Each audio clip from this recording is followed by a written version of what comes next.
आइए दोस्तों देखते हैं त्रिकोणमिति का नॉर्मल सा क्वेश्चन देखते हैं और ये बहुत ही ज़्यादा अच्छा क्वेश्चन है, ठीक है ना।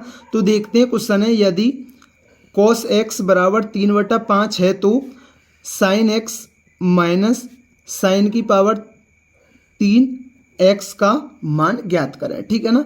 अब आपको समझना है, ठीक है ना।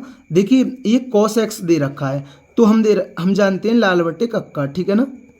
ये क्या होता है, ये होता है साइन, ये होता है कॉस, ये होता है टेन, ये होता है कॉट, ये होता है सेक, ये होता है कुसेक, ठीक है ना।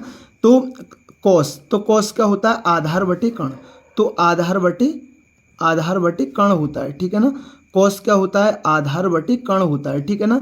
तो हमारा लंब कितना आ जाएगा भाई, लंब तो हमारा 4 आ जाएगा, ठीक है ना, क्योंकि 3 4 5 की ट्रिपल एट होती है, ठीक है ना। 3 4 5 की क्या होती है, ट्रिपल एट होती है, या आप ऐसे निकाल सकते हैं, ठीक है ना।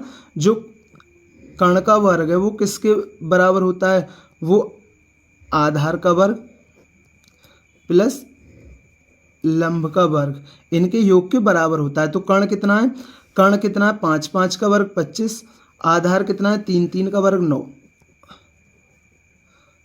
तो ये कितना आ जाएगा, प्लस का इधर जाके मैंने 16 आ गया, तो लंब का वर्ग कितना आ गया, वो आ गया 16, तो लंब कितना आ जाएगा, तो वो आ जाएगा 4, ठीक है ना। अब देखिए, ठीक है ना, लंब कितना आ गया, 4 आ गया, ठीक है ना। तो लंब कितना आएगा, 4 आएगा, ठीक है ना। अब साइन क्या होता है हमारा, ये होता है लंब बटे कर्ण, क्या होता है, लंब बटे कर्ण। साइन थीटा बराबर किसके होता है, साइन एक्स, मतलब ये क्या है, लंब बटे कर्ण। तो लंब कितना है हमारा, लंब है हमारा 4, और कर्ण कितना है, कर्ण है हमारा 5। अब तो ये कितना आ जाएगा, साइन एक्स का मान 4/5, लेकिन यहाँ क्या क्यू है, ठीक है ना। तो 4 का क्यू 64 होता है और 5 का क्यू 125 होता है, ठीक है ना। अब हमें ये सॉल्व करना है, ठीक है ना। तो एलसीएम तो कितना आएगा, 125 आएगा, ठीक है ना। 5 और 125 का एलसीएम कितना आएगा, 125 आएगा। तो मुझे 5 को 125 बनाने के लिए किसकी गुणा करनी होगी, तो 25 की गुणा करनी होगी, 25 की नीचे की तो 25 की ऊपर भी करनी होगी, ठीक है ना। अब यहाँ भी 125 है, यहाँ भी 125 है, तो अंश घट जाएंगे, 25 चौका 100, 100 में से 64 गए तो 36/125। अब देखिए मैं एक चीज़ बताता हूँ, आप या तो भाग कर लीजिए, लेकिन मैं आपको एक चीज़ बता देता हूँ। जैसे कोई संख्या है, अगर नीचे 5 बचे तो ऊपर संख्या को 2 से गुणा करके एक स्थान बाद दशमलव लगा दीजिए, ठीक है ना। 4 दूनी 8, 0.8 आ जाएगा।